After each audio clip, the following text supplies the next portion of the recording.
Have you ever noticed that the harshest voice you hear all day isn't coming from the world outside, but from within? For years, I lived with a roommate I didn't choose.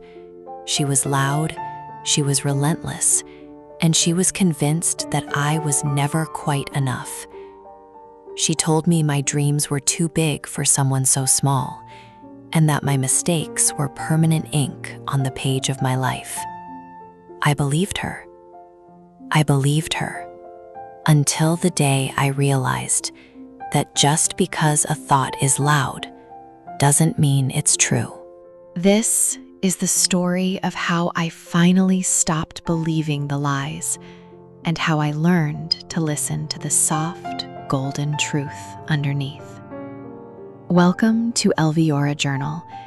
If you've ever felt paralyzed by your own mind, you are not alone.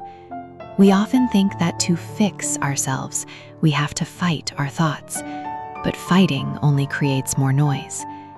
Today, I want to share a journey of transformation, a shift from war to witness. By the end of this story, you will understand how to separate your identity from your inner critic, and you'll have a gentle framework to begin writing your own new narrative. This isn't a masterclass in psychology. It's a letter from my heart to yours. Imagine your mind as a beautiful, high-ceilinged room. Now imagine that every negative thought you've ever had, "I'm not ready, I'm not pretty enough, I'll fail anyway," is a bell ringing in that room. After a while, the ringing becomes so constant that you forget what silence sounds like. You start to think you are the ringing. For a long time, my inner roommate held the bell. Every morning, before I even opened my eyes, the ringing would start.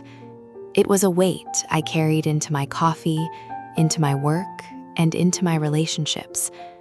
I was living in a judgment phase, much like the ancient stories of old, where everything felt like a crisis and nothing felt like peace.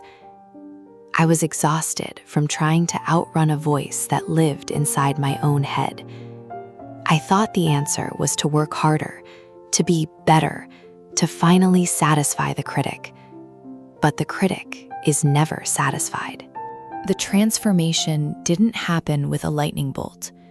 It happened on a Tuesday afternoon, sitting at a wooden desk with a single pen. I was so overwhelmed that I couldn't even think, so I decided to do something different. Instead of arguing with the voice, I decided to write down exactly what it was saying. As the ink hit the paper in my journal, something strange happened.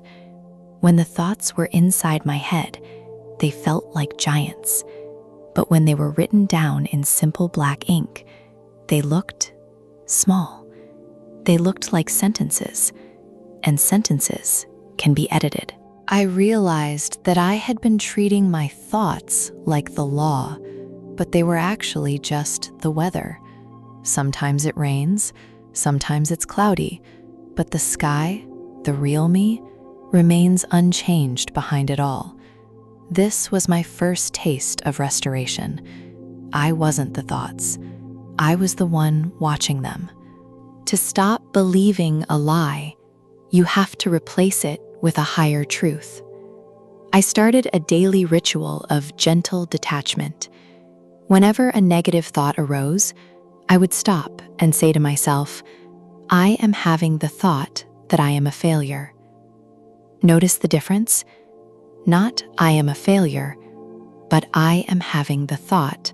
This small shift in language created a sacred space between me and the negativity. In that space, I found my feminine energy again. That soft, intuitive power that knows I am worthy simply because I exist. I started using my journal to paint portraits of peace. If the critic said I was falling behind, I wrote a story of a flower that doesn't race the one next to it. It just blooms. I learned that discipline isn't about punishing yourself into submission. It's about the gentle discipline of returning to the truth over and over again. Today, the roommate still speaks sometimes. The bells still ring occasionally. But the difference is that I no longer believe the music. I have rewritten the script of my life. I have traded the heavy ink of judgment for the soft wash of self-love. I realized that my negative thoughts were just younger, scared versions of me, trying to protect me from being hurt. So instead of fighting them, I started thanking them for trying to protect me. And then I gently told them that I've got it from here. Transformation isn't about becoming someone else. It's about unbecoming everything that isn't really you. It's about coming home to the girl who used to dream without fear, before the world told her she couldn't.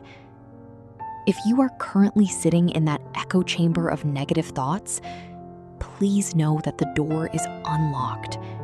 You can walk out whenever you're ready. If this story touched your heart, please hit the like button and subscribe to Elviora Journal. We are building a sanctuary for women who are ready to bloom at their own pace. I want to hear from you. What is one lie your inner critic tells you that you are ready to stop believing today? Write it in the comments. Let's witness each other's release. You are the author of your own story, and you are holding the pen. Make it a masterpiece. Thank you for spending this sacred time with me. Until next time, keep blooming with grace.